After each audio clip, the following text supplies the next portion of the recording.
महाकवि कालिदास एक दिन कहीं यात्रा पर थे। चलते चलते उन्हें प्यास लगी। उन्होंने देखा कि एक पनिहारिन पानी भर रही थी। कालिदास उसके पास पहुंचे और कहा, माथे, मुझे पानी पिला दीजिए, बड़ा पुण्य होगा। पनिहारिन ने ऊपर देखा और कहा, बेटा, मैं तुम्हें जानती नहीं, पहले अपना परिचय दो, फिर मैं तुम्हें पानी पिला दूंगी। कालिदास ने उत्तर दिया, मैं इस स्थान का मेहमान हूँ, कृपया मुझे पानी पिला दें। पनिहारिन मुस्कुराई और बोली, तुम मेहमान कैसे हो सकते हो? संसार में केवल दो ही चीजें मेहमान होती हैं, पहला धन और दूसरा यौवन। इन्हें टिकने में समय नहीं लगता। सत्य बताओ, तुम कौन हो? कालिदास तर्क से पराजित होते हुए कुछ देर चुप रहे, फिर बोले, मैं सहनशील हूँ, अब तो पानी पिला दीजिए। पनिहारिन ने तुरंत कहा, नहीं, सहनशील तो केवल दो ही होते हैं।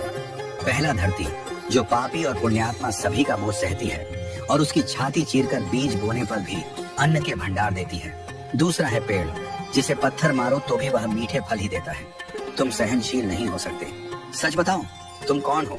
कालिदास अब झुंझलाने लगे। कुछ सोचकर बोले, मैं हट्ठी हूँ।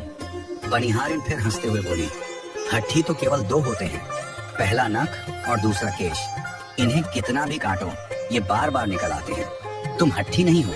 सच सच बताओ, तुम कौन हो? अब कालिदास अपनी पराजय स्वीकार करने की स्थिति में आ चुके थे। उन्होंने कहा, फिर तो मैं मूर्ख ही हूँ। पनिहारिन गंभीर स्वर में बोली, नहीं, मूर्ख भी दो ही होते हैं।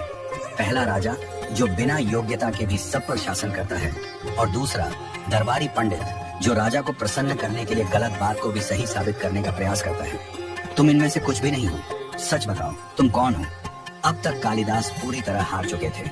वे थककर पनिहारिन के पैरों में गिर पड़े और गिड़गिड़ाने लगे, माथे, मुझे पानी की बहुत जरूरत है, कृपया मुझे पानी पिला दीजिए।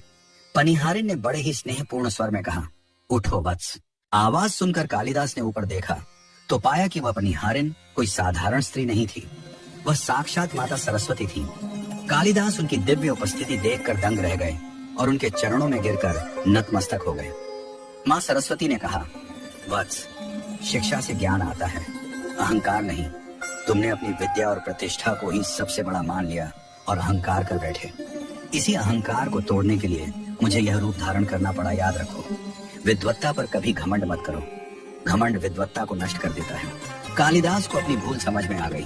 उन्होंने माता सरस्वती से क्षमा मांगी। माता ने उन्हें आशीर्वाद दिया।